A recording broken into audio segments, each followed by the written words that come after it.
This is Robert Demers Conman here at the Montreal ComicCon, and I'm here with comic book artist David Finch. How are you doing today, sir? I'm doing great, thank you. How have you been enjoying the convention so far? I love Montreal anyway. Just the city's beautiful. I love Quebec, and it's always such a treat to be able to come here.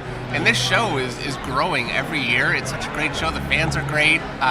There's so much enthusiasm, and there's nothing really like it for quite a ways around. So it gets an audience from all over the place. I get to meet people that I would really never be able to meet otherwise. How did you first get interested in making comics? I'm actually a high school dropout, and I didn't know what I wanted to do with my life. I was pretty aimless, and I knew that school really wasn't working for me. And my sister used to read comics, and I used to tease her about it. It's just not my thing. And I picked up one of her comics one day, and I started actually giving it a chance. And I realized, on paper you can create worlds, your own little reality. And I'm kind of introverted, really, so that really appealed to me, to be able to just sit down and just create my own little existence. And I think it was just it was right for me. I got lucky that I found what I found when I did. I was 20 years old when I started, and I don't know where I'd be if I wasn't doing comics. So once you got the ball rolling with your career, were there any artists that inspired your work?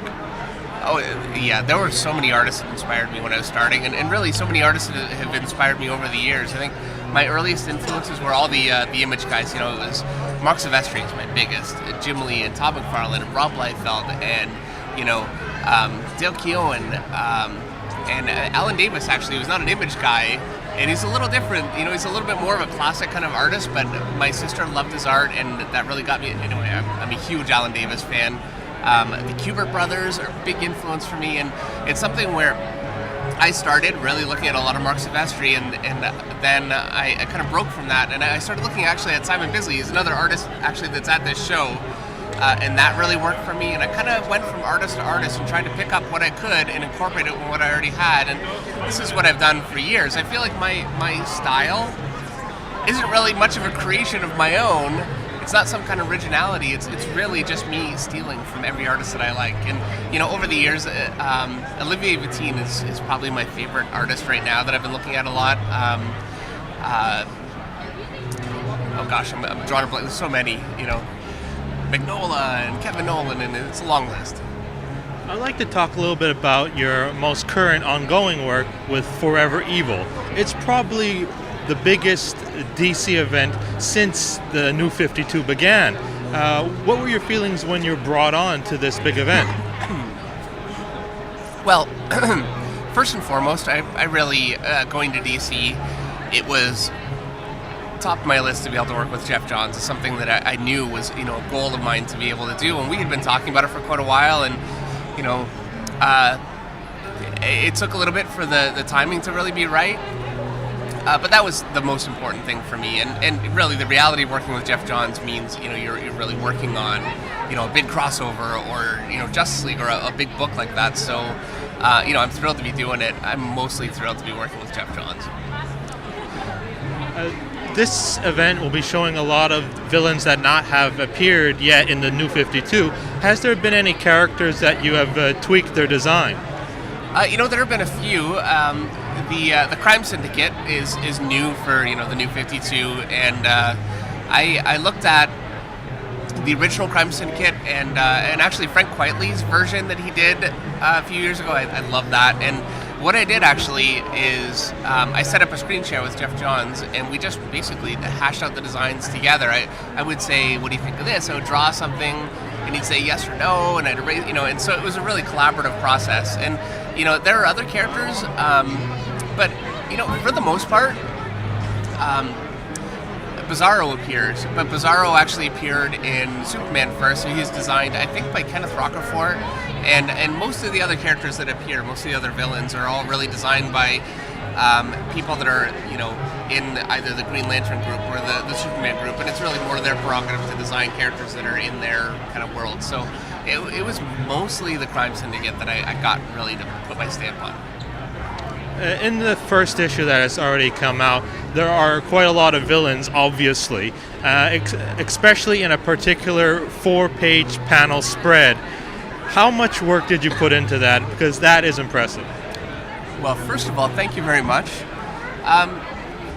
Anytime you do a 4-page spread with that many characters, that kind of a page, there's actually a lot of behind-the-scenes work that really doesn't even show up on the page because there's too many moving parts and too much going on to be able to predict. For Geoff writing the script, he wrote characters in there that ultimately we found out hadn't quite appeared yet, or for whatever story reason shouldn't be in there. So there was a racing going on, and then there were characters that I missed, and there were characters that the reference that I had was wrong. There was one, the ventriloquist I drew as a big fat guy with the hat, and it turns out that it's a thin woman with, so there's a long list of, first of all, just the amount of work in drawing it in the first place, and then making the changes to make it absolutely right, because I know a page like that for a real fan of DC Comics, it's very important that it be right.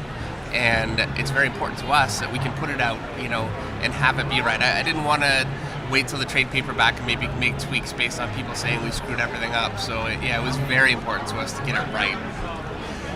As an artist, was it difficult to work on one piece to put in that much detail? It's really not, actually. I love my job. I love drawing, and it's rare, honestly, in my career that I get to draw a picture that I know will be remembered.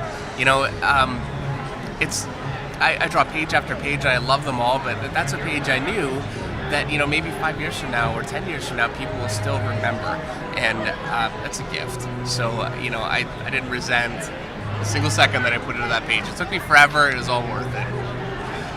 I know it's pretty hush-hush, but can you tell us anything that we can look forward to in the future issues coming up? I'm going to have to be a little bit general here, so I apologize. But what I can say, and I think that really the best way that I can describe it is in issue 1, we completely destroyed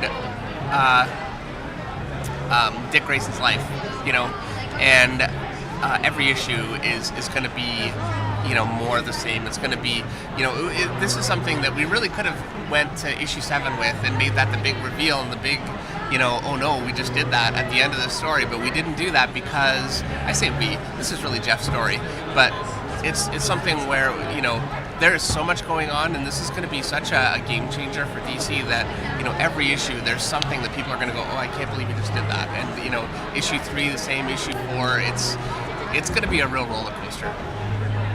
As a Canadian, how do you feel that your work in Forever Evil will lead into Justice League Canada? I really hate to admit that I have no idea, but I truthfully actually don't know. As a matter of fact, I am so immersed in this book right now, and it's taking up so much of my concentration and time. I did not know that we were doing a Justice League Canada until I found out in Toronto. Toronto. So, I actually don't really know that much about it. Well, thank you very much for talking with us, and I hope you enjoy your rest of the time here at the convention. Well, thank you.